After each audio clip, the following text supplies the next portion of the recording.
Hi,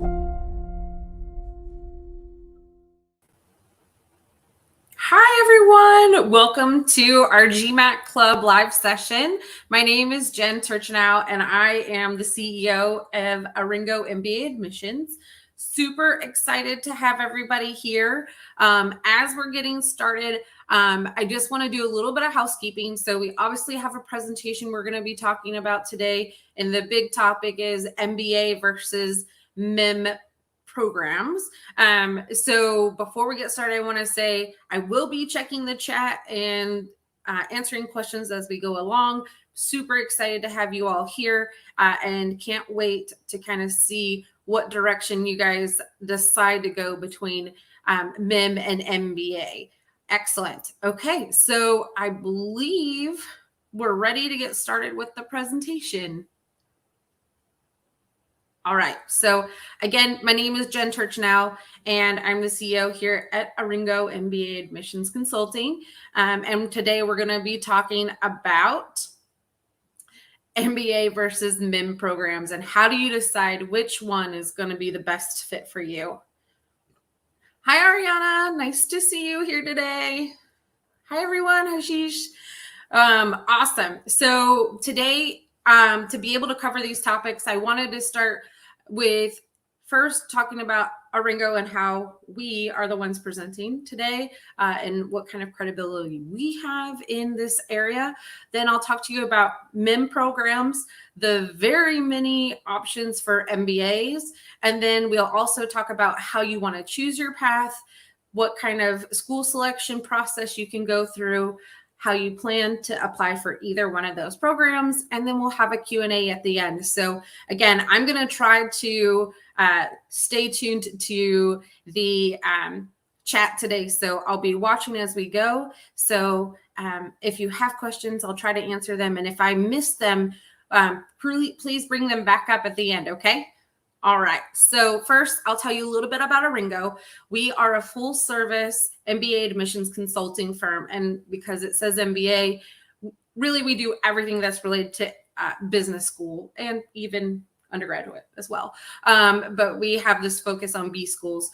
So we help you with deciding which school you want to be applying to, your application process, helping you with your short-term, long-term goals, and refining all parts of your application, your resume, and we also help you with interview prep. We do everything as far as, you know, helping you with the writing process. You will be writing your application itself, but we have amazing and well-reviewed consultants here on GMAT Club that are going to help guide you through the process, helping you with crafting those essays to ensure that you're really speaking to the MBA admissions committees and they feel like they're your number one choice. And that's really what we're trying to help you do.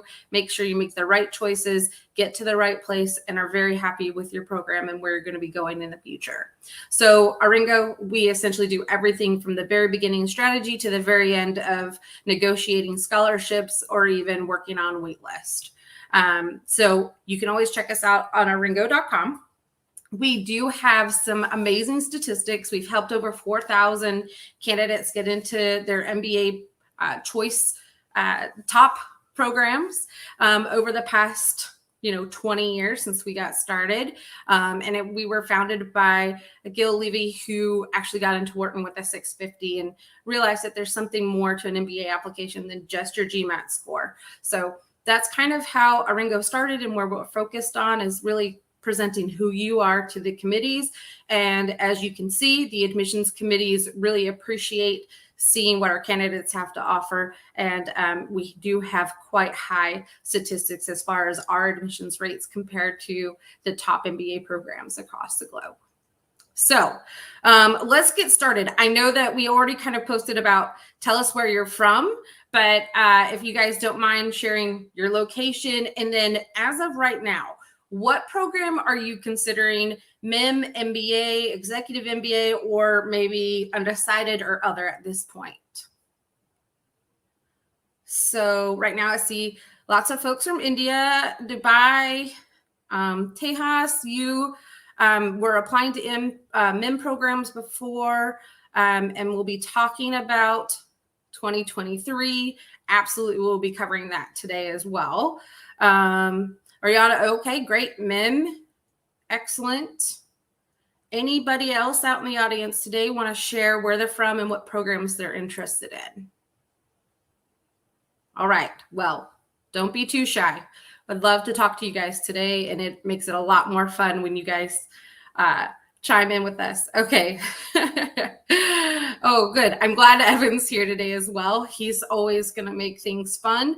And then, okay, hi, you're from Vietnam. I love it. Thank you so much for joining late in the evening for you guys. So I appreciate it. All right. All right, Sharad. All right, perfect. And then I do see, again, a lot of locations, but, let me know what programs. We have an MBA candidate. Of course, lots of Indians want to do their MBA. They're the brightest. Don't tell anybody I said that. They're one of the brightest populations when it comes to MBA applicants. So, of course. All right. So, again, chime in as we go along. So first, I want to start talking about MIM programs or Masters in Management. One thing that you'll learn throughout this presentation is that every single school calls their Masters in Management program something else. So you'll see MIM, Masters in Business Management, Masters in Management, Masters of International Business, Masters in Management Studies. So they all label it different, which makes it slightly complicated when it comes to trying to just do a quick search of what the top programs are. But I'm going to help you with a quick way to kind of look at the rankings. But it also makes it a little bit harder when you're trying to figure out where you want to go. So just know that it has many names, but basically all of these programs are going to be focused on folks with little to no experience. It's a short 9 to 12 month program that was going to give you a focus on the foundations of business. So you're going to get to learn about accounting, marketing, finance, all those really fun things, and get a broad overview of business and how they operate, or each one of those different functions operate. And then maybe kind of like the management side of it as to, how they work together, so that once you're in your specific function, you know what the other teams are doing. And so it makes you even better and a more competitive candidate of understanding what your teammates are doing when you have to work across the organization. So these programs do offer limited customization. They're typically going to have a pretty cookie cutter type of curriculum, again, with those foundations of business. And then they might let you select maybe up to 3 electives to kind of specialize or learn more about a specific area like finance, supply chain, marketing, those types of electives that you can really kind of start to drill down on. But because it's only 9 to 12 months, there's not a lot of time for them to give you a lot of electives. But I would encourage you to definitely explore lots of those different options to see what you're really thinking is going to help you as far as your career goals. Beyond that, they're always going to be helping you learn by application. So typically you're going to have projects throughout the entire curriculum, and usually there are live learning labs or applied projects where you would actually have a true business client.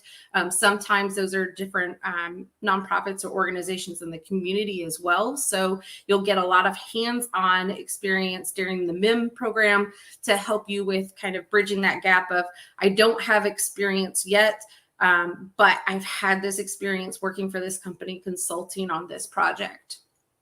So when it comes to the admissions criteria and what these MIM programs are looking for in a candidate, relatively low years of work experience. You could actually go into a MIM program right out of your bachelor's degree. That's typically one of the main components that they're looking for, is that you have a bachelor's degree and typically having an exam score. So GMAT, GRE. Sometimes there are a little bit of waivers, one or a couple other things. So while I say that you could do this right out of college, you could also do this if you have a very focused degree and maybe a couple years of experience. So let's say you got a degree in art history, and you've been doing research for, maybe even like 2 to 4 years, but you want to make it to that next management level, then the MIM program actually is still applicable and very helpful in helping you get to that management side. So, you don't necessarily have to be on the very low end of years of work experience.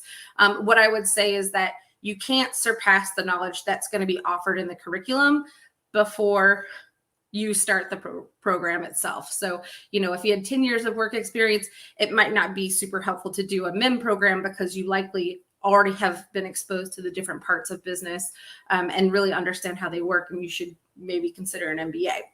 So beyond that, I'll say that there are some differences between European and US MIM programs.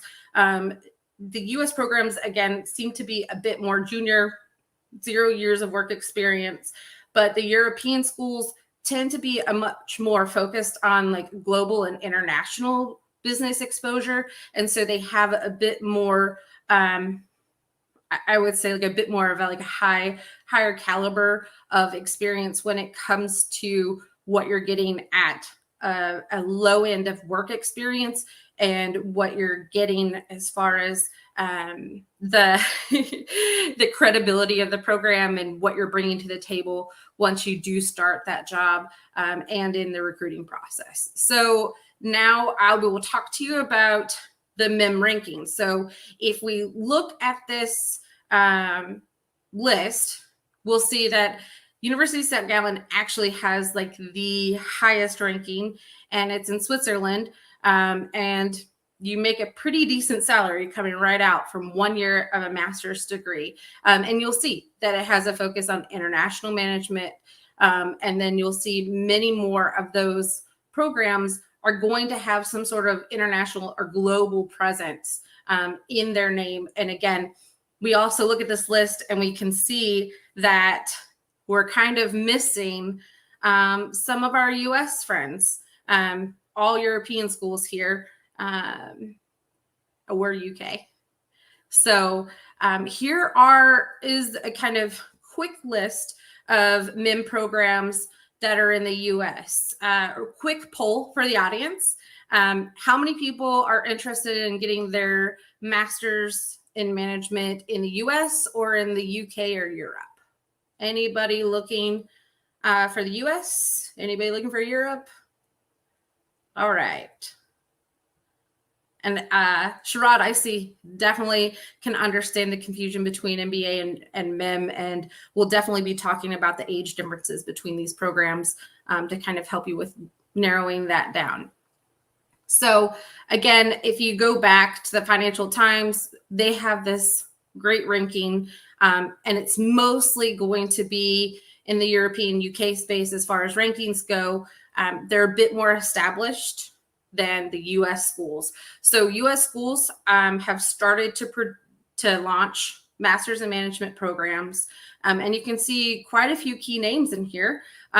So when we look at them, like Kellogg is here, Ross, Duke, Columbia, a lot of the M7 are right here offering MIM programs. So when it comes to a MIM program, depending on where you want to be, might be how you decide which program you want to choose.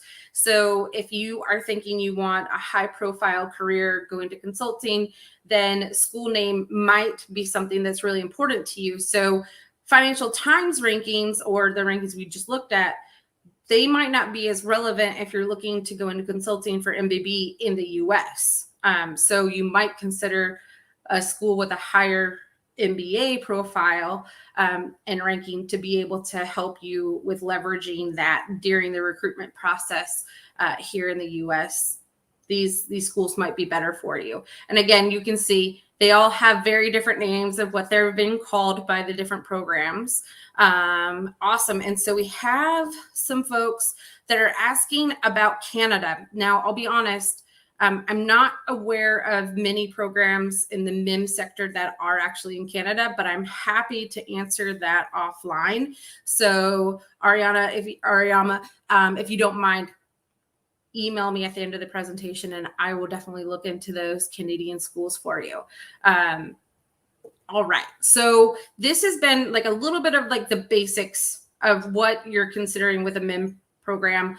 Again, it's the lower end of work experience. 0 to 2 or 3 years of work experience can be strong for these programs and their applications. But then also if you have a very siloed function or sector that's not business related, then you could obviously still apply for a MIM program with more years of work experience. And I don't see anybody putting anything specific in the comments, but if you do have questions about if a MIM program is good for you, even though you have maybe 5 years of work experience, please email me. Happy to talk offline about that as well.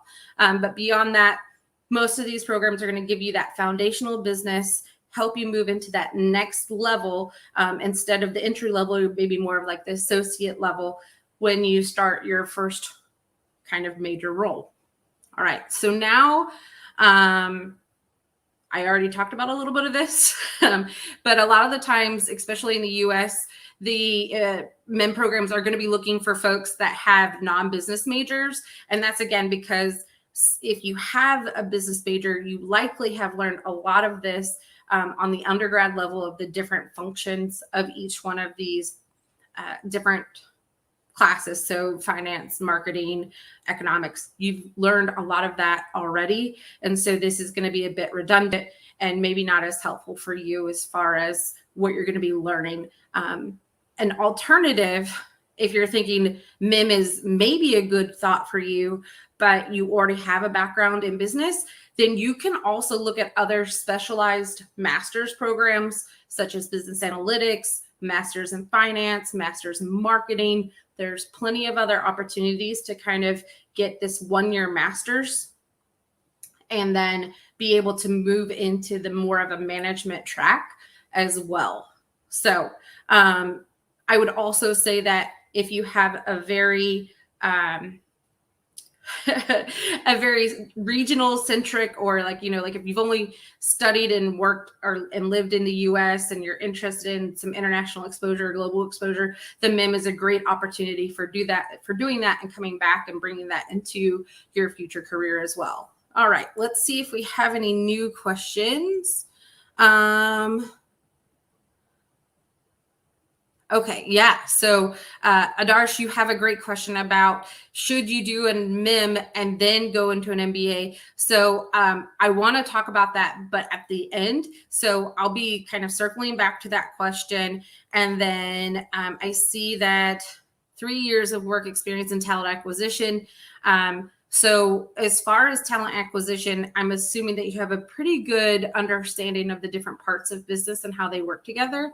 The MIM curriculum might not be the best fit for you because you already have a good understanding of that. And I think it would really depend on what your career goals are and where you want to go next. An MBA might be a better choice for you.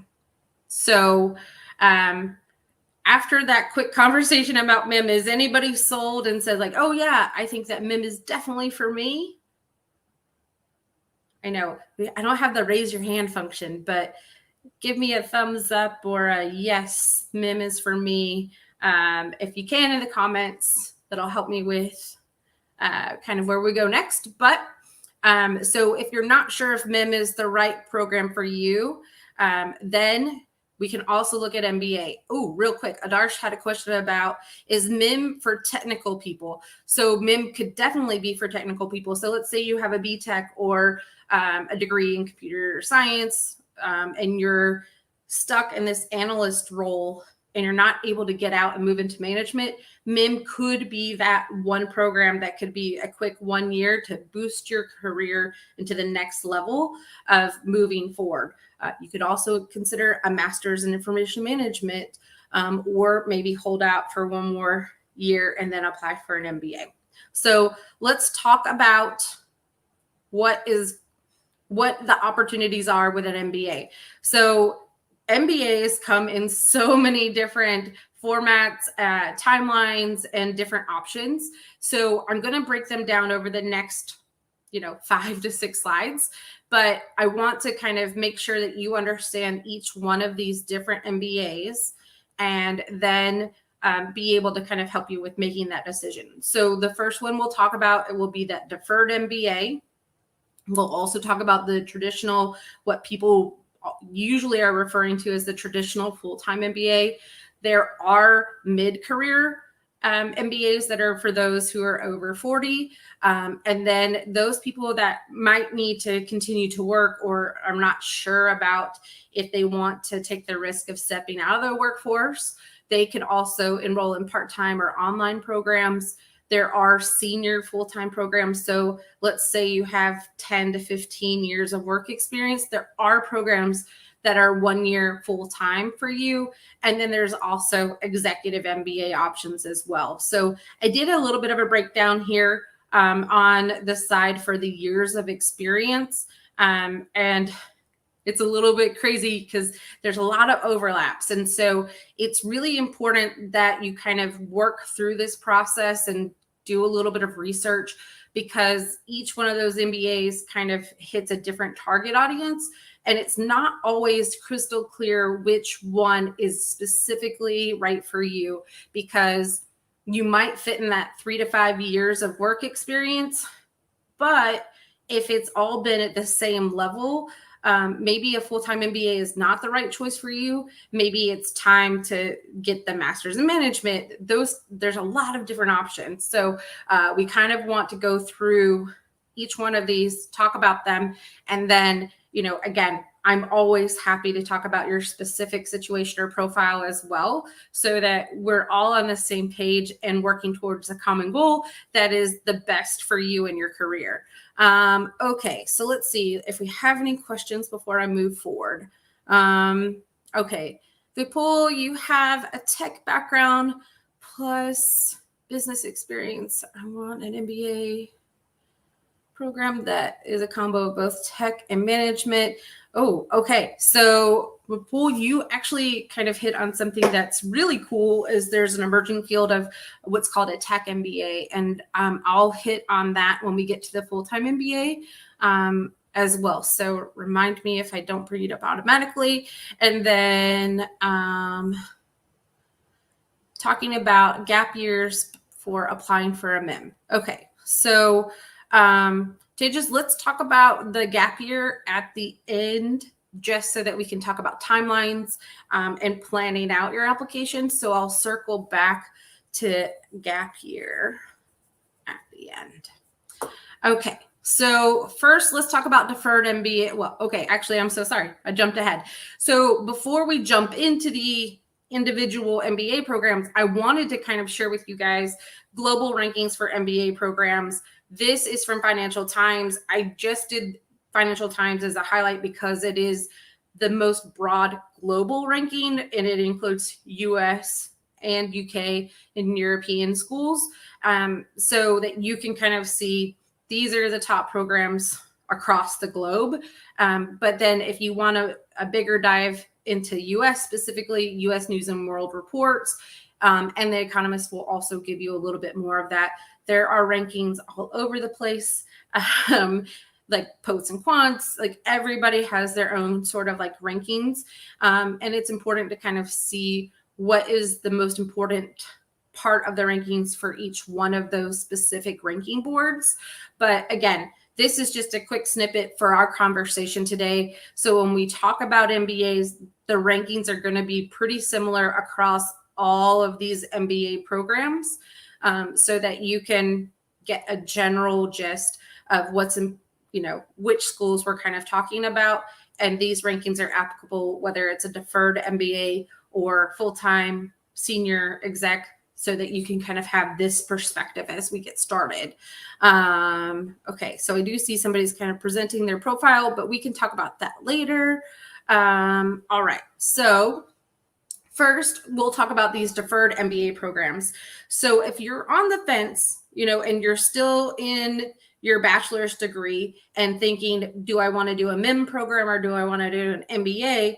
You could also consider a deferred MBA. So deferred MBAs allow you to apply for an MBA program while you're in your final year of your degree. And so they're very competitive. A lot of the times the schools are trying to attract the non-typical MBA candidates during this process. So they're really focused on STEM.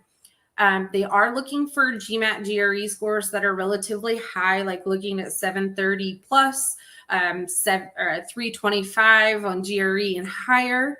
They're looking for lots of leadership experience, community involvement, and that can be shown through internships, clubs, and organizations on campus or off campus, volunteer work. Maybe you started your own business, even if it didn't last. It is still something very relevant to this application.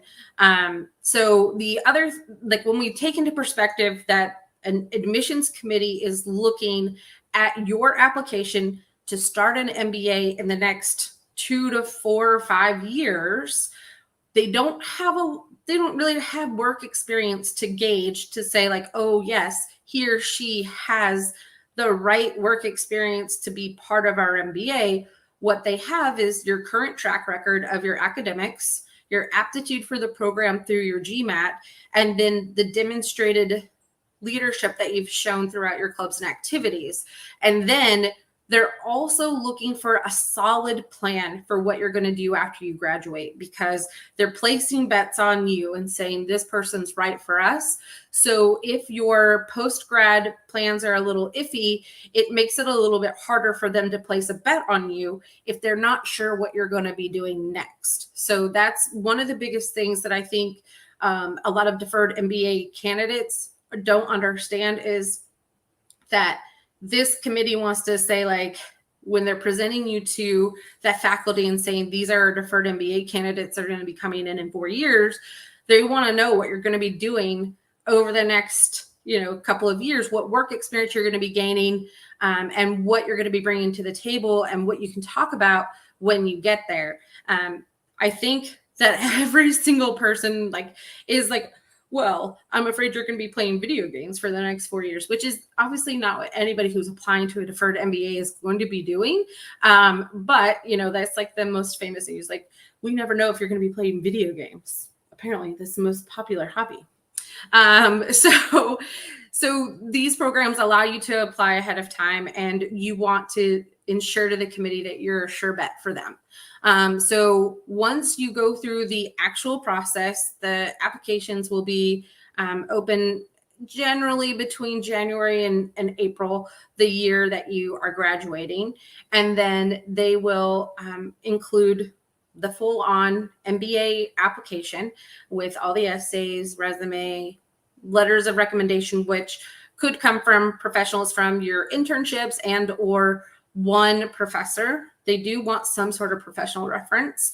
And then they do tend to lower the application fee. And then once you get to the interview stage, you'll do our typical interview for that MBA program. And then you would gain admission or not. And they are going to ask you for a pretty heavy deposit.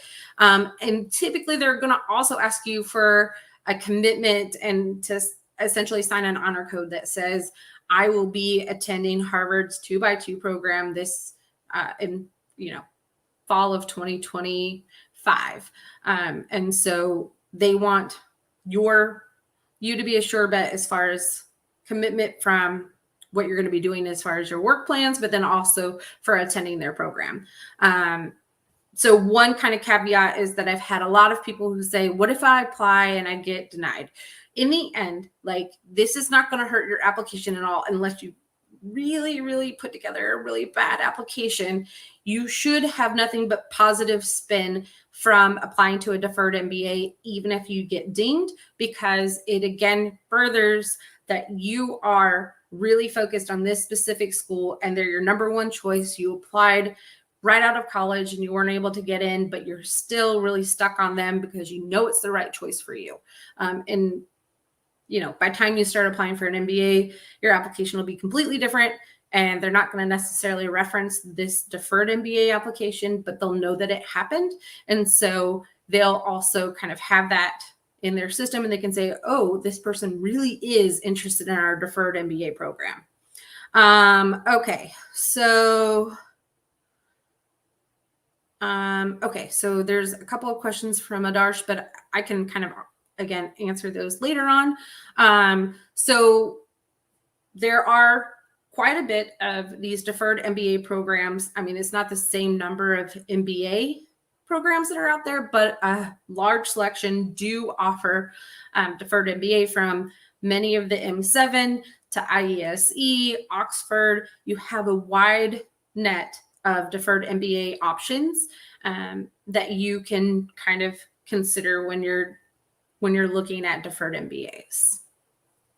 Any questions about deferred MBAs before I move on to the traditional full-time MBA?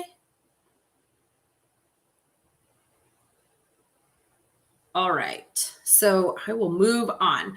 Okay, so now we'll talk about full-time MBA programs. This is what everybody on GMAT Club is usually talking about when they talk about M7, T10, T15, all this other nomenclature that kind of comes in with these acronyms. This is kind of the real deal. Most people are talking about full-time MBA programs. There are a couple of different options and caveats between all of them. On the US side, most of the time is typically going to be that 2 years with an internship. They'll have the first year, first quarter be pretty much core curriculum. And then you'll also have the ability to specialize in a specific function or sector. They'll include an internship, which is paid, yay. And then they'll also include, the ability to do study abroad, all those other types of things. So I would say that the 2-year MBA is best for those who are looking to maybe move and switch functions, sectors, or even locations. So you could do 1, 2, or 3 of those things. Some people are called like a triple jump if they're doing all 3. And that 2-year MBA is really good, especially if you're trying to do 2 or more of those things, because you have 2 full years to really get geared up for that new function, the new sector, and that new location, versus kind of really going through a very rigorous 1-year MBA program and trying to jump into a whole new field and everything without an internship or a lot of exposure or a lot of electives to kind of help support during that process. So the traditional 2-year MBA is usually looking for 3 to 5 years of work experience. That's kind of a little bit of the happy medium. I know that you'll tend to see that it's 5 to 7 years are average years of work experience. And so when we look at those averages, I'd also like you to know that those tend to also correlate. So if you're looking at how many years of experience you have now, or at time of application. So at time of application, when you submit, let's say round 1 this fall, they're going to want you to have 3 years of work experience. And that's typically because they want to be able to see career progression and the direction that you're wanting to go. They also want to know that you have had experience to be able to explore what you're most interested in and really start to make your career trajectory before you get into the MBA and have that direction. So you can say, awesome, I've had a great time working in supply chain, but I'm really excited about product management now. And this is what I want to do. And I'm going to take my experience from supply chain, apply it to product, and be able to move into a role managing a product for Apple, Google, whoever it might be. So 2 years, definitely looking for 3 to 5 years of work experience at the time of application. And then they kind of start to edge out once you get closer to that, like 8 or 9 years. They kind of stick closer to those years of work experience. And then we have 1-year MBAs. There are some in the US, there's some and then mostly the UK and Europe schools are going to follow a 1-year MBA kind of cadence. You're going to have the core curriculum, some specializations, so you get some electives, but again, it's only 1 year, so you don't have a lot of time to really take a deep dive into other curriculum during that time. And then it's definitely best for those who are looking to accelerate in their career and move forward. So if you're looking to move up on the management level or looking to level up, let's say that you've been consulting for one of the big four and you want to move into the MBB space, this is definitely one of those ways to jump into that next level or next tier of employment. So they do tend to allow more years of work experience with a one-year MBA because that makes you more able to get a job and be successful post-graduation without an internship if you have a little bit more of work experience. So 1 year versus 2 years. And so earlier, somebody brought up having a tech background and also looking at MBA programs. So there are, I think, about 3 or 4 different tech MBAs that have emerged over the past 3 to 5 years. And so New York or NYU Stern has a tech MBA. So does Cornell. They have a tech MBA. Foster Washington has a tech MBA. IE has a tech MBA, and Kellogg has a tech MBA. I think that's all of them. If not, please know that they're all on the ARINGO website if I missed any. But those tech MBAs are very rigorous, typically 1-year programs that were asked for by employers. They're saying, hey, we need help and we need it fast. So is there a way to accelerate the MBA program and have a focus just on the tech sector? And the MBA programs answered by creating this 12-month program, very rigorous, lots of networking connections between the workforce, different employers. You're doing live labs, working for specific companies throughout the entire program.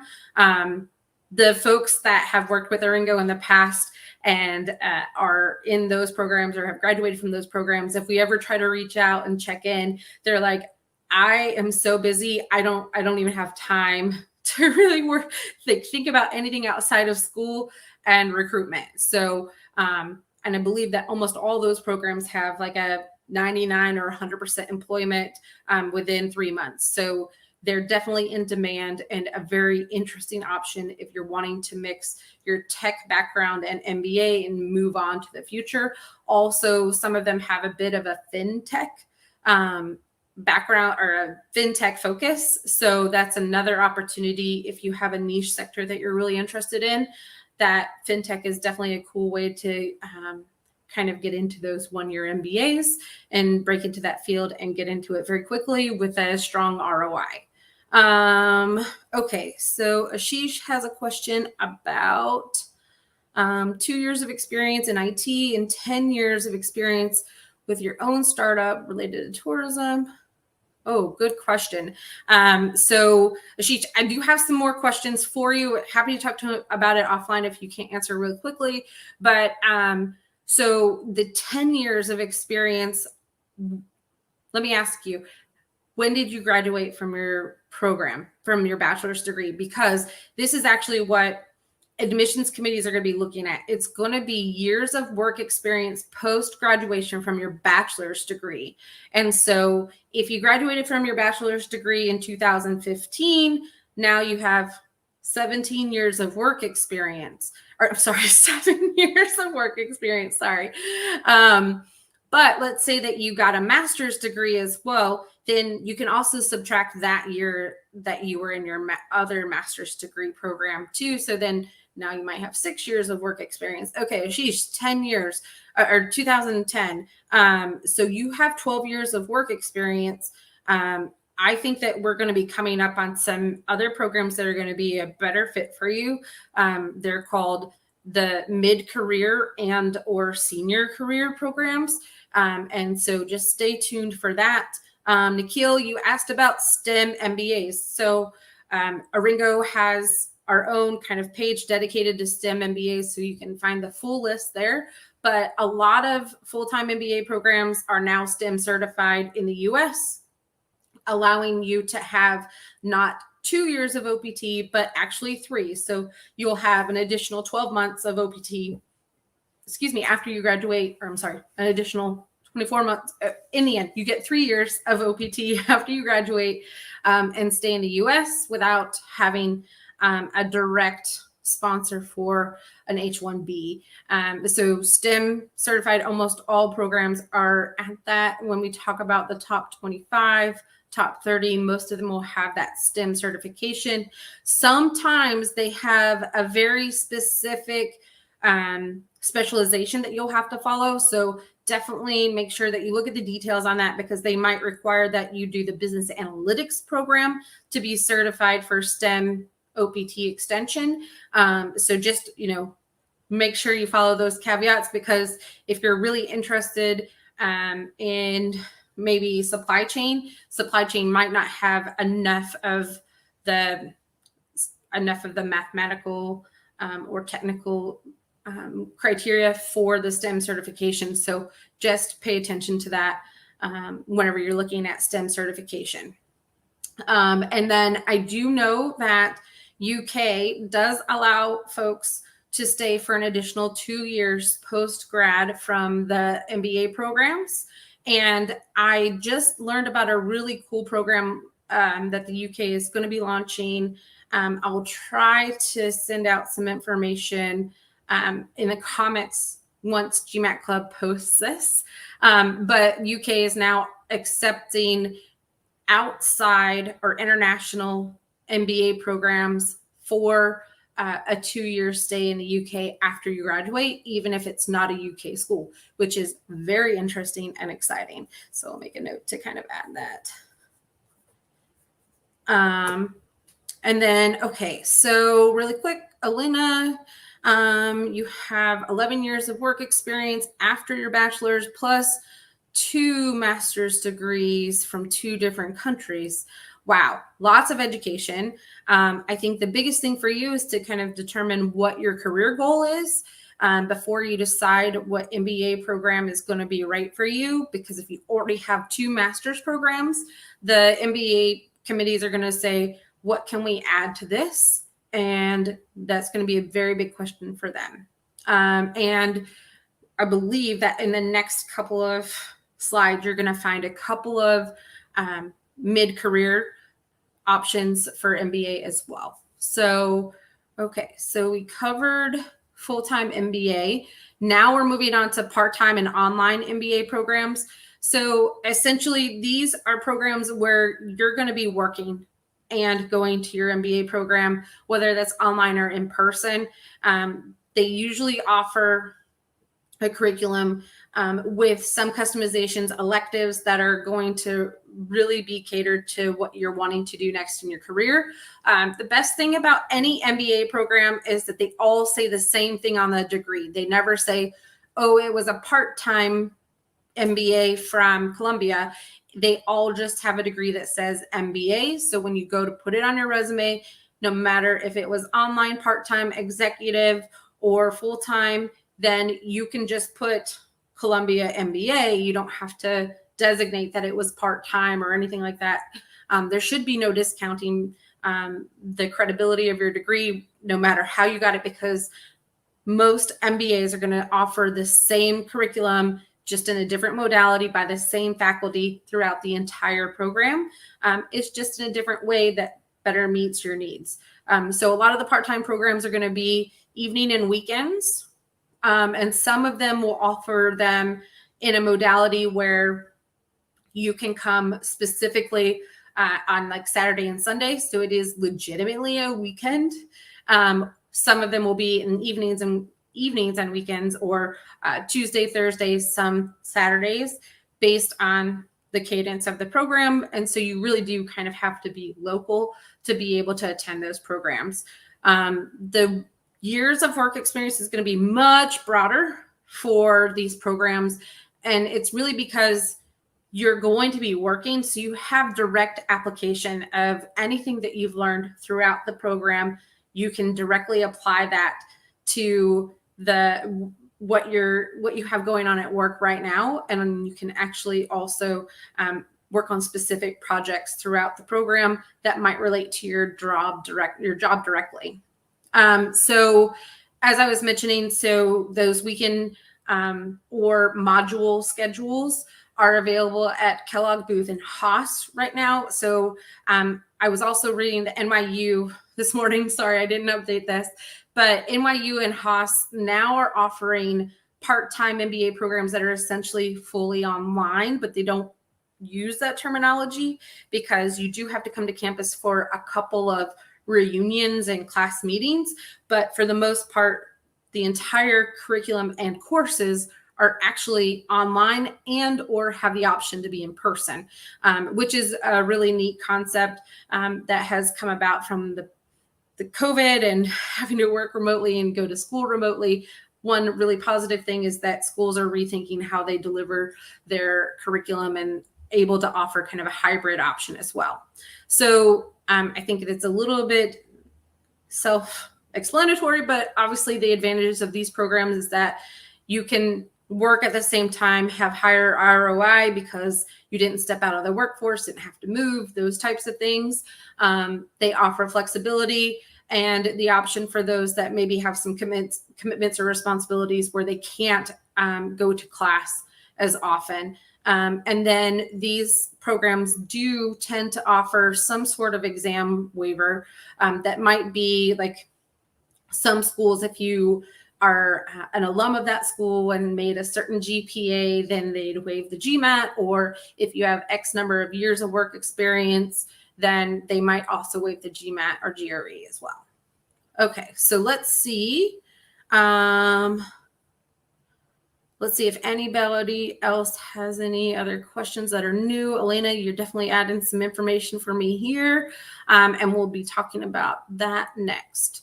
So this is kind of, the next section is really MBA over 30, right? So mid-career MBAs are typically made for those folks who have closer to 10 years or plus work experience and are looking to get their MBA, but have aged out of the traditional full-time MBA arena. So they usually are 1 year full-time. They're going to be fast-track curriculums that are going to be really dedicated towards helping you get to that next level in your career as far as management goes. And then you're going to have, I say, hyper-focused career advancement, but what it is you're going to have a career center that's not necessarily going to be hosting a ton of recruiters on campus. They're going to be very focused on helping you with your career goals and what's next in your career goals so that you can have very targeted career searches. And they will help you with, those 7 different types of resumes you have to have for each different job. They're really going to be really focused on helping you specifically and not you as a broader class, because you'll have much different needs than a typical full-time MBA class who are all looking for very similar jobs, just different sectors or functions. So some other options here are the Cornell 1-year MBA. A caveat really quickly about the 1-year MBA there is that they do require that you have another degree or certification. So again, make sure that you're always looking at what's required. Kellogg does offer a 1-year MBA, as well as Emory. Michigan Ross does this as well. And I feel like this is a great option for a lot of clients that are over 30 looking for an MBA program. And so these are just really great options. And then internationally, you can also look at Rotterdam or Holt. So those are some of the programs that are kind of mid-career. And again, I know that kind of like sidebarring with a couple of folks who have, 10 plus years of work experience. So the other side of that is these senior full-time MBA programs. So again, yet another option for full-time 1-year programs. These are folks that are usually kind of in a higher level of experience and, potentially kind of at that management senior director kind of level, almost like similarly qualified for an executive MBA, but looking for a 1-year full-time experience. And so those are USC IBEAR if you look at that average age, it's 37. So again, like you're really looking at, you could have 10 to 15 years of work experience with this. The Foster GEMBA program, which is really exciting. So it's a global executive MBA program that's full-time. And so it does have that global experience. So you're going to be looking at the international, there's going to be some travel, and they're also going to be folks from all over the world in your cohort as well. So that definitely helps up your prowess as far as your next career move. Beyond that, we have some M7s and top MBA programs. So Stanford offers an MSX program. Again, it's kind of their version of a full-time senior MBA program. And that program is 1 year on the Stanford campus. They don't offer an executive MBA, so this is kind of like as close as Stanford might get. And they typically require you to have 8 years of experience. And so you can definitely, they're kind of on the lower years of work experience required when we're talking about this high caliber. Definitely a great option for folks that are looking for that next step and tend to lean a little bit more towards entrepreneurship. They do have the startup garage. There's a lot of really cool factors that go into the Stanford MSX program. And then we move on to the MIT Sloan program. While they have the same average age, which is really interesting, they do tend to have more years of work experience. And they do have a minimum of 10. And I would say that it's definitely, they lean a lot more towards that 15 years. I'm not sure how the averages all are working out there, but in the end, they do tend to ask for a more mature candidate with more experience. And so, again, having that higher level years of work experience in kind of that director level. I do think that we tend to see a bit more of sponsored candidates go to the MIT Sloan program, but there'll be sponsored candidates in all three of these last ones, Stanford, MIT, and LBS. LBS, they're definitely kind of that real high caliber, like at 18 years of experience, you definitely should be at that high level management director level, looking for kind of moving into a C-suite position. Sometimes sometimes companies will send their candidates or their employees to these programs kind of as like a finishing schools before you kind of move into those C-level roles as well. So these programs definitely are looking for high caliber candidates. So let's see what other questions we have. Okay, so under 30, can you do a 1 year MBA? Yes. Adarsh, you could definitely do a 1 year MBA if you're under 30. I think it just depends on what program we're looking at. So UK and Europe offer a ton of 1 year MBA options. But then if you're looking in the US, it's a bit more selective as far as like top ranked MBA programs that are 1 year. But we can kind of dive into that offline if you want to talk about that as well. Ashish, do these programs fetch you jobs? Yes. So these last two categories, the mid-career and senior full-time MBA programs, they are going to have career center staff that are going to be focused on each one of these cohorts. But again, it's going to be a much more refined process, and you're not going to have a room full of recruiters coming to recruit everybody from this program. You might attend some of the traditional full-time MBA career fairs if there's select employers that are going to be there that maybe have a higher level job that they're also recruiting for. But you are going to have a highly targeted career search with your career coach. So let's say that maybe you are part of a family business, or you are, sponsored by your company or self-employed, and you're going through this process and you don't necessarily need career recruitment help. They will actually help you with more of like executive coaching, like with your public speaking, presence, different types of things like that as well. So the career services aren't just limited to just career or like for job search, but they're also there to help you with other parts of your career search that are a little less direct as far as like public speaking, presence, those different types of things that you're going to want to also acquire along the way that are, I guess, soft skills. Is there, or is it just for self-career? Nope. So I think I answered that question. Grish, what kind of experience is expected for 1 year senior MBA experience, 1 year senior year programs? So when we go back, and I'm sorry, I'm going to go back in the slides so we can kind of look at this table a little bit more. So looking at the years of experience for the mid-career, it's 7 to 12 years of experience when we're kind of in that zone. Again, you're kind of maybe potentially had some management experience or a couple of promotions, but haven't made it to that next level of maybe director level. And so that's kind of the difference between the mid-career and the senior full-time MBA programs. That work experience, again, they overlap very easily.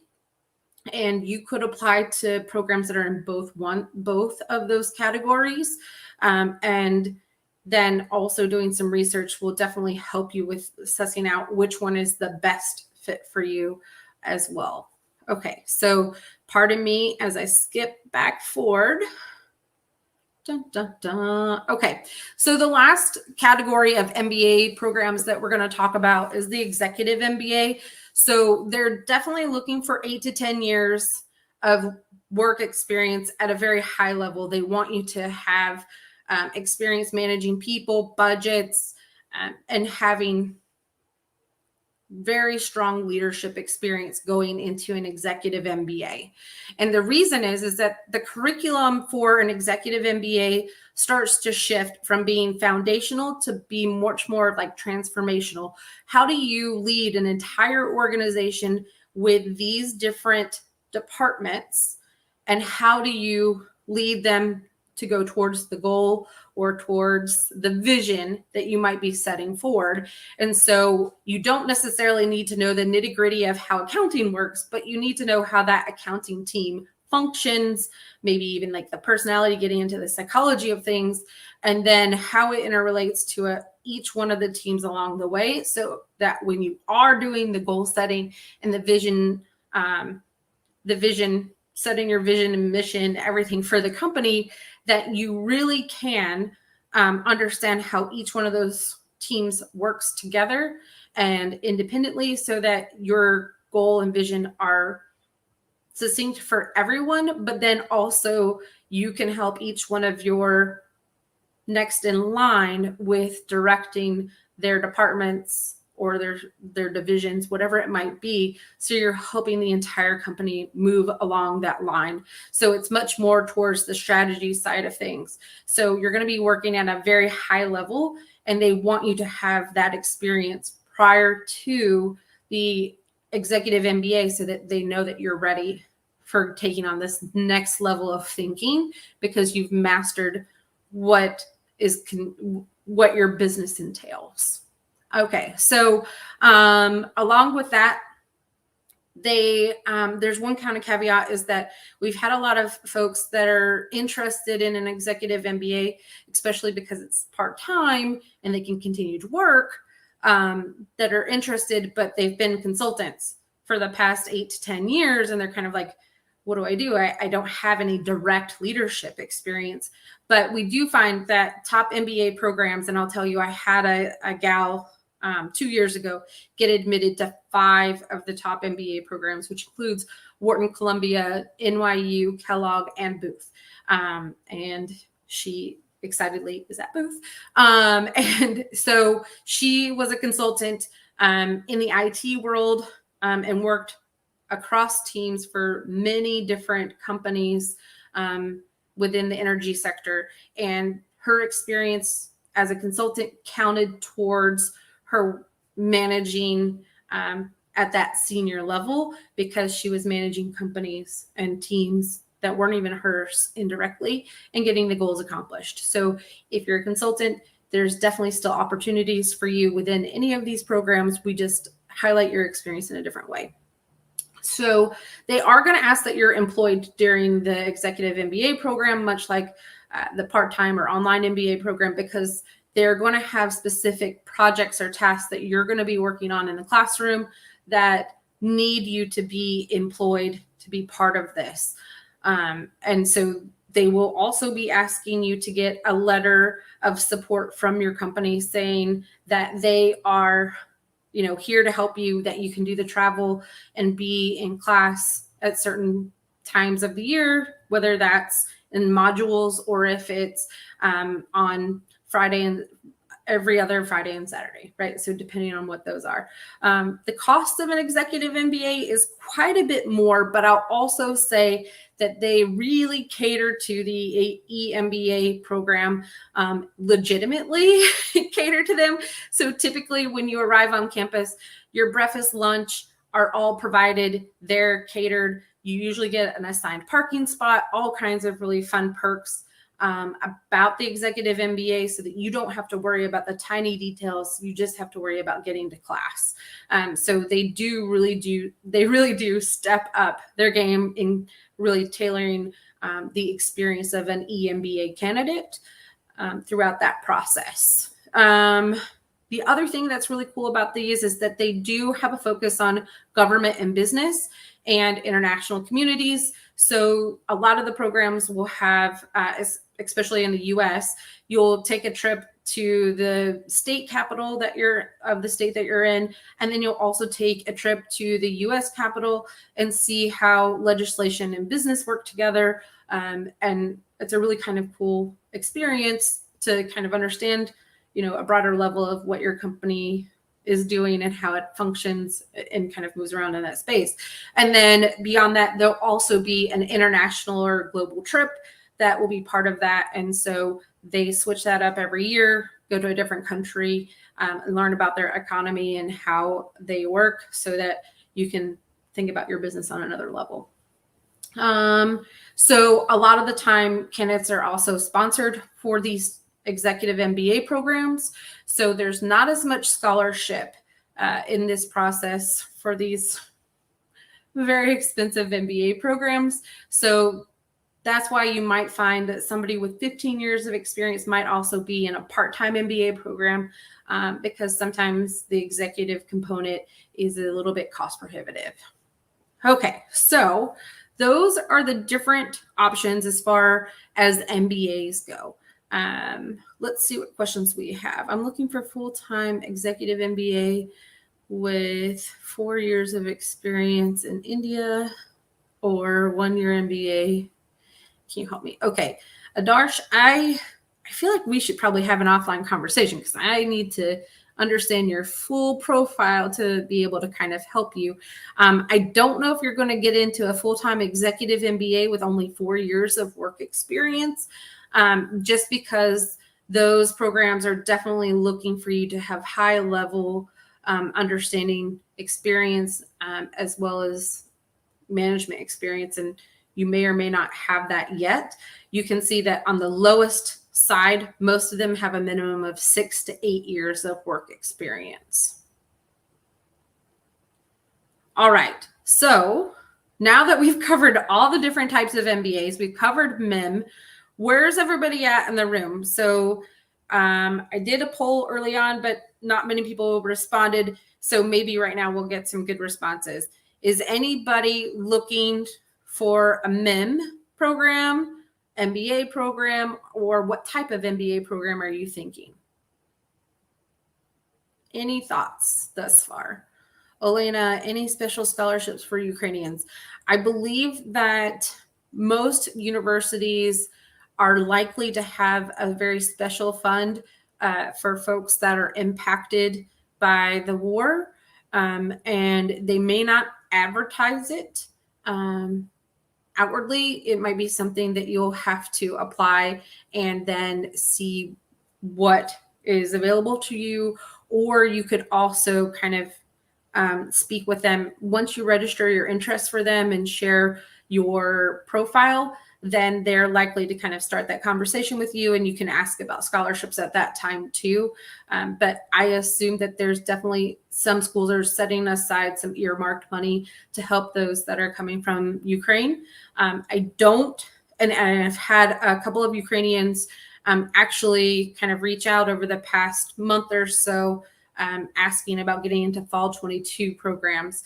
And unfortunately, the admissions committees are not willing to bend the rules as far as admissions requirements or reopen the application. So at this point, fall 22 is not an option, but fall 23 is. You could also consider the J-term programs. There's a couple of those, which would include Columbia has a J-term program, as well as a lot of other European schools, such as HEC Paris, INSEAD, RSM, and IMD are the ones that come to mind. I believe IESC also has it as well. So a couple of other options that you might have that'll help you with getting where you want to be next. Okay, full-time one-year MBA sounds best fit. Awesome. So Darsha, sounds like we're kind of in a good spot. Arama looking for MIM. And real quick, Elena, does citizenship play a role and assumed an Austrian citizenship last year? Okay, so I'm not 100% sure about like whether you're Ukrainian or Austrian. I think that you definitely will have to demonstrate what that means to the committee in your application as far as, you know, scholarship, especially if it's for special funding. But citizenship does play a role in MBA applications. As many of our Indian candidates know, your applicant pool not only consists of what function or sector you're in, but also where you're coming from. And so MBA programs pride themselves on being very diverse. And so there's not necessarily a quota that they have to fill or to limit themselves to, but they do try to seek out as much diversity as possible. And so sometimes you can come from a very competitive or overrepresented demographic or nationality or citizenship, or have a citizenship that is overrepresented. But then there's also folks that are underrepresented in the MBA community, and the admissions committees are really seeking to bring in that diversity, not only for diversity's sake, but then also the exposure of the candidates in the program, because how often will you be able to meet somebody from Turkey and learn how they do business there, or somebody from mainland China, that you can learn how their finance system works compared to the US finance system or the global finance system. So diversity is a big factor for MBA programs, and citizenship or nationality or where you've been living for the majority of your work experience does play a role in your MBA applications. Okay, so if you're on the fence about MIM or MBA, here's how you're going to choose. I act like it's going to be super easy, but it's not. But it's pretty easy to kind of start answering these questions and starting to narrow it down. So you want to think about where you are right now. So if you're currently working and within your role, think about what your next steps are within that company, or, you know, even if you were to switch companies, kind of what that career trajectory is. If it's going to take you longer than 2 to 3 years to get to a promotion, that's where a MIM or an MBA could come in handy. So start thinking about that career trajectory and how quick you're wanting to move between those promotions. And then you'll want to think about what your short-term and long-term goals are as well. So I might have a background in tech, as far as like I might be an engineer, but then I am working in a software company, and there really is a very long term before I get to that management level, but I know that I really want to be in management. So getting the MIM degree might be a shorter route than going kind of this very slow step. So if you're trying to decide if you should do a MIM now or do an MBA later, there are options to potentially do both. So a couple of MBA programs, most specifically as an example, is the Duke Accelerated MBA program. That one is specific for folks that actually got their MIM degree from Duke. They can move into the Accelerated MBA program years later and just kind of pick up where you left off from the core curriculum and move more into some high-level curriculum and electives to get that MBA. So a lot of schools are starting to think about how they can kind of market MIM and MIM now, MBA later. So if you're trying to decide between this, again, it kind of goes back to short-term and long-term goals. How quickly can you move into those promotions? Because again, an MBA program is looking for you to apply after you or when you have 3 years of work experience. And at that point, they're expecting one or more promotions. So that's where you're kind of saying like, well, I'm not going to have a promotion, or I don't see one in sight for a while, or one of value. Then maybe the MIM is a better approach for right now. And then maybe you can get an executive MBA later. The door is never shut necessarily.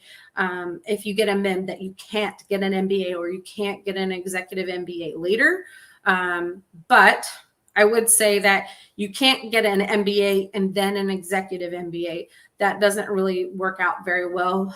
I know that in India, a lot of people get their PGDM or their MBA before they start getting their work experience and then are pursuing a second MBA. And so that does kind of create a little tricky zone.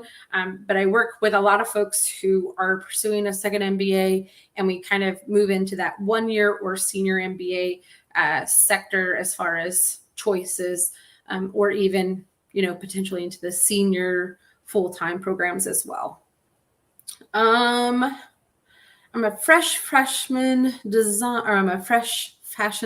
graduate from top college in FIT, planning to go into the management field, plus recommend me.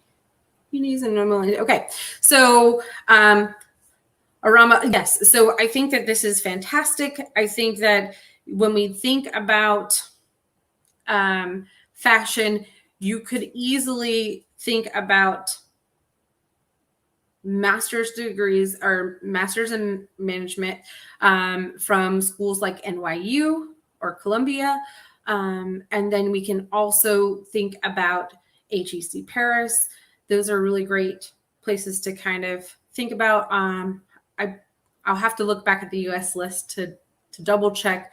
But those are kind of the cities I think I would be most interested in, is looking at LA, New York, Paris, and then Italy, right? So if Bocconi has a master's in management, which I think they do, those would be kind of those areas where I would want to get my master's in management, because then it's going to help me with fast tracking my career to the next step. All right. So I think we've kind of gone over how you're deciding between MIM and MBA. If you have questions, again, I'm happy to answer questions along the way.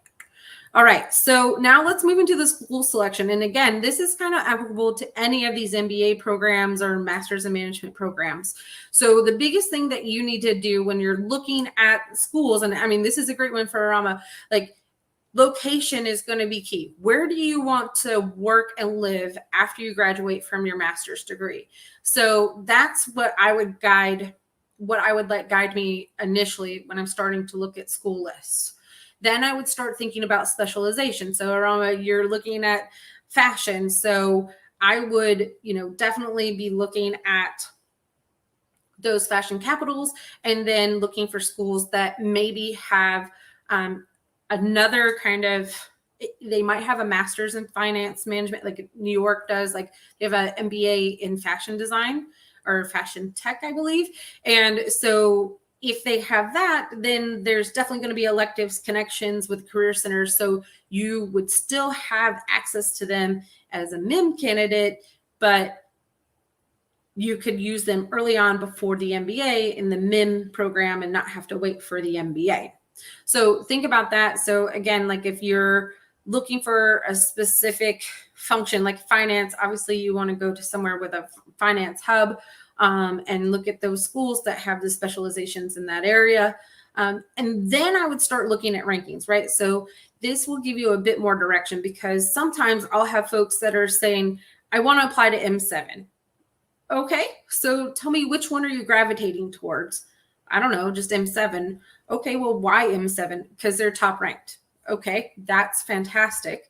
But in the end, these programs want you to want them, right? It's like dating, right? In the end, they want to feel special. They want to feel like there's something unique that really matches who you are and who they are and what they offer and what you are looking for. And it's a good match. They want to feel special. They don't want to hear that you just want to go there because it's the #1 MBA program and you like case studies. That's not enough for them to say, like, yes, please come and join us at HBS. So I think that rankings should be a little bit lower on that list, because you're starting to hone in on what's really important to you and your career. The next thing is by far, I think that the employment report of any MBA program or master's degree program is like the cheat sheet. So if you just do a search of school name, program, and employment report, it's going to tell you so much. Usually you have to download a PDF, or they'll have some sort of interactive, fun web page for you to join or look at. Sometimes you'll have to register your interest. Whatever it is well worth doing the search for the employment report, because it's going to tell you who typically graduates from there, what sector, function, and employers that they're being recruited by. This is going to tell you a lot about if this MBA is the right fit for you and if you're the right fit for them. And you're going to use that information in your application to show them why you're the best fit. So by far, once you start narrowing down that list, I would physically print them out and print out the employment reports and start highlighting what is important to you and start dissecting it so that you can say, I absolutely know that this is definitely something, like a place where I can go, I can excel, I will be employed. And that's exactly what the school is looking for as well. And then I think beyond that, each one of these schools and programs have their own ecosystem. So you'll want to talk with current students and alumni to get a gut check and make sure it's a good fit for you. Like Tuck, their #1 requirement of any MBA applicant is that they're nice. Like, that's legit. Like that is a community. Duke Fuqua program, it's all about family. They want you to show that you're part of a team and part of this tight-knit community, and it's amazing. So when it comes to school selection, you're definitely going to want to make sure you talk to some current students and really determine that it's the right ecosystem for you and success. All right, so I'm going to leave this up here. Essentially, MBA or master's degree applications are going to be published the year before you want to start. And so this fall, and actually right now, MBA applications are being published for the start of fall 23. So a year ahead of time, here's kind of a quick roadmap for getting you there. If you are interested in deferred MBAs or deferred MBAs, executive MBA, or part-time MBA, those are a bit of kind of a caveat to this, that those schools will be opening their application, or you can apply essentially kind of in the same year. So we can kind of talk about all that offline if we need to kind of work through your timeline specifically. But here's kind of how you start lining it out. If you're looking at fall 24, definitely be researching your programs, attending webinars and different events. Then make your plan for your GMAT or GRE. And as many people in this forum could certainly tell you, sometimes it'll take 6 to 8 weeks to get to a point where you're going to be attaining a score that's competitive for top programs. And typically to get above 700, you'll have to take it twice. So just planning in advance.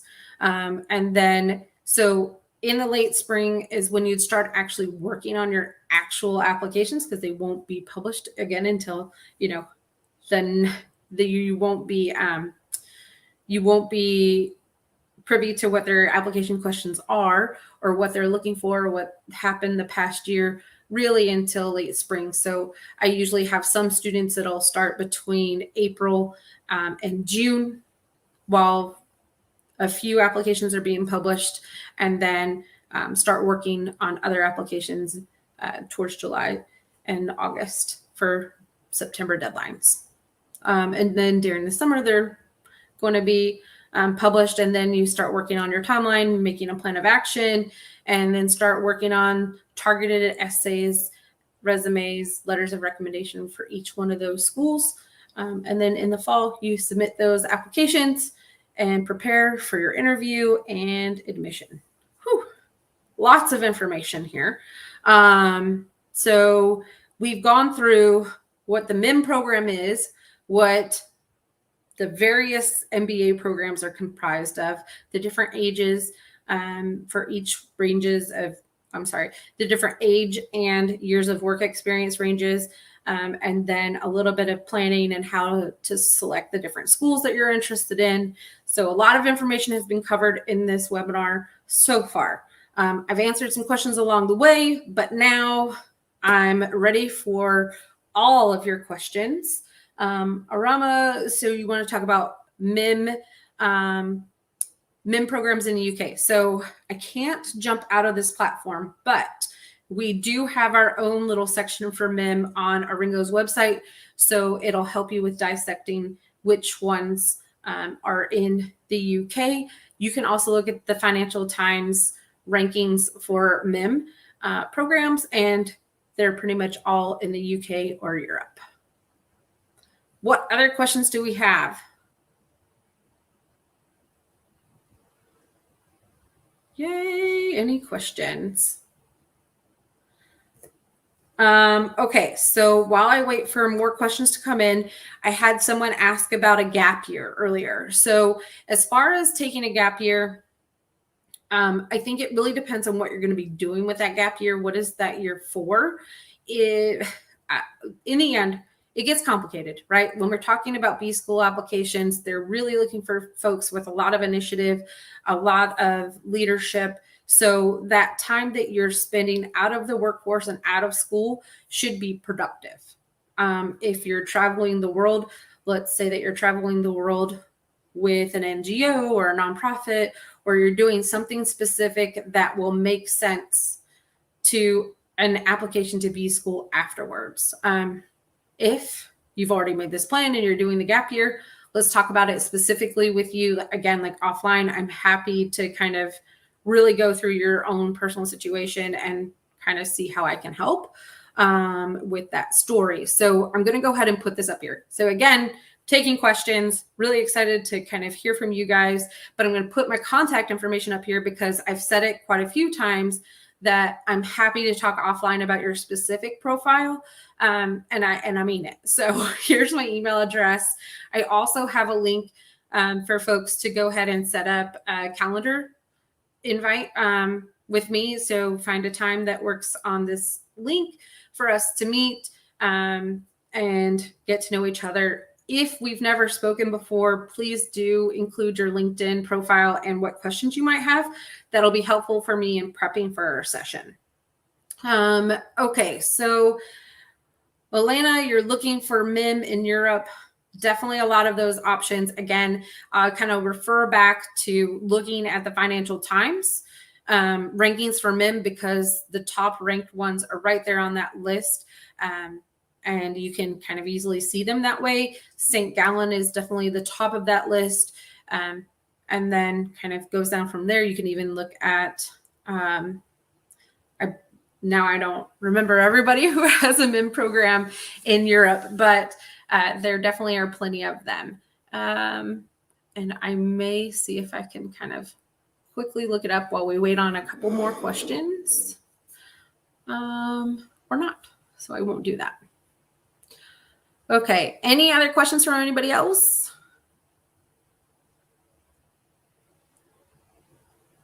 I know that it's been a long time. So again, if questions come up, I'm happy to help. As far as ARINGO goes, our website is pretty comprehensive. So if you have something that you're looking for, so if you're looking for anything about materials, about any specific school, if you type in the search bar ARINGO and then the topic, usually our website automatically comes up because everything is open to the public and we're happy to be of service to anybody. We have an admissions chances calculator on our website. So it's just on their top bar so that you can kind of go through your profile and see what kind of ratings you get for the different MBA programs. I believe that it is pretty MBA specific, not necessarily specialized masters, but it does give you a good perspective of what the committees are going to be looking for as far as promotions,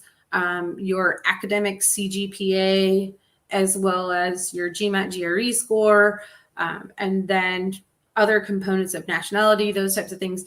It is a very quantitative tool. So in the end, MBA applications are not black and white. The admissions committee does live in that gray zone. So, just take it with a grain of sand that just because you might not score high on that chances calculator doesn't mean that you're not a great applicant. What it really does is prompt you to have a conversation with me. So it'll help you with informing your decisions a little bit, but then I'd love to talk to you about what is kind of in between those statistics. Okay, so Jude has a question. What is your opinion about Temple University MBA? So I'll be honest, I don't know Temple's rankings off the top of my head, so please, grain of salt with what I know. But it is located in Pennsylvania. So if you're wanting to be employed in that area, have something like have a specialty finance, those types of things that you're looking for, then it definitely can be a great option. Depending on your profile and how competitive it is, I would say that there's likely a chance that maybe you could be competitive for a scholarship. I do know that scholarships are pretty good there. My best friend is the admissions director at Penn State SMEAL. So I think she would be really sad if I were to endorse another school, but I'm sure that you could get a great quality education from Temple. A lot of that has to do with the connections that school specifically has to where you're wanting to go next. So just because it's not a top ranked MBA doesn't mean that it's not a good MBA and not a good MBA for you, because it absolutely can be if it has the right connections. And again, there's a cheat sheet to help you know by looking at that employment report. Any other questions?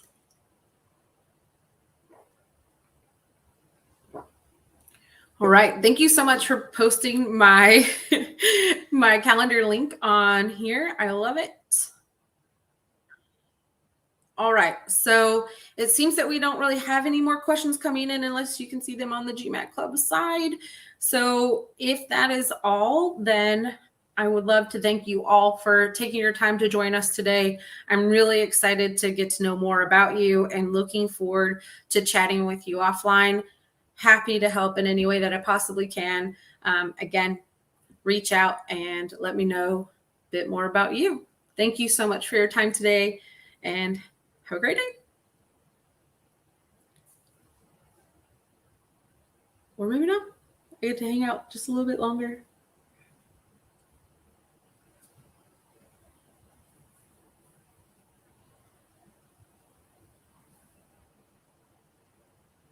I'll just leave up this screen while I wait. I think that I can stop my camera.